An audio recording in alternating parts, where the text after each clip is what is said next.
entre guillemets Schengen, ça me permet d'être invité aux Pays-Bas, monsieur, donner des conférences dans vos universités. Quand ils trouvent que mon cerveau est convenable, là, ils l'utilisent.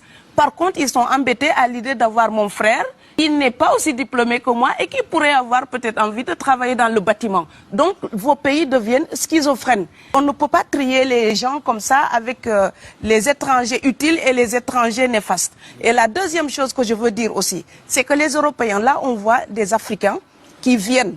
D'accord? Ce déplacement de population, on le voit.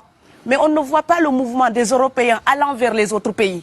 Alors celui-là, c'est le mouvement des puissants, ceux qui ont l'argent, ceux qui ont le bon passeport. Donc vous allez au Sénégal, vous allez au Mali, vous allez dans n'importe quel pays du monde, au Canada, aux États-Unis, partout où je vais, et je voyage tout le temps, je croise des Français, des Allemands, des Hollandais. Je les rencontre partout sur cette planète parce qu'ils ont le bon passeport. Donc, comme avec l'exotisme, l'Europe s'était arrogé le précepte unique, unilatéral, de l'exotisme. Les autres sont exotiques. Alors que pour quelqu'un de mon village, il n'y a rien de plus exotique que quelqu'un d'Amsterdam. Maintenant, pour l'étranger aussi, pour les voyages des temps modernes avec la mondialisation, quand les pauvres viennent vers vous, il y a des mouvements de foule qu'il faut bloquer.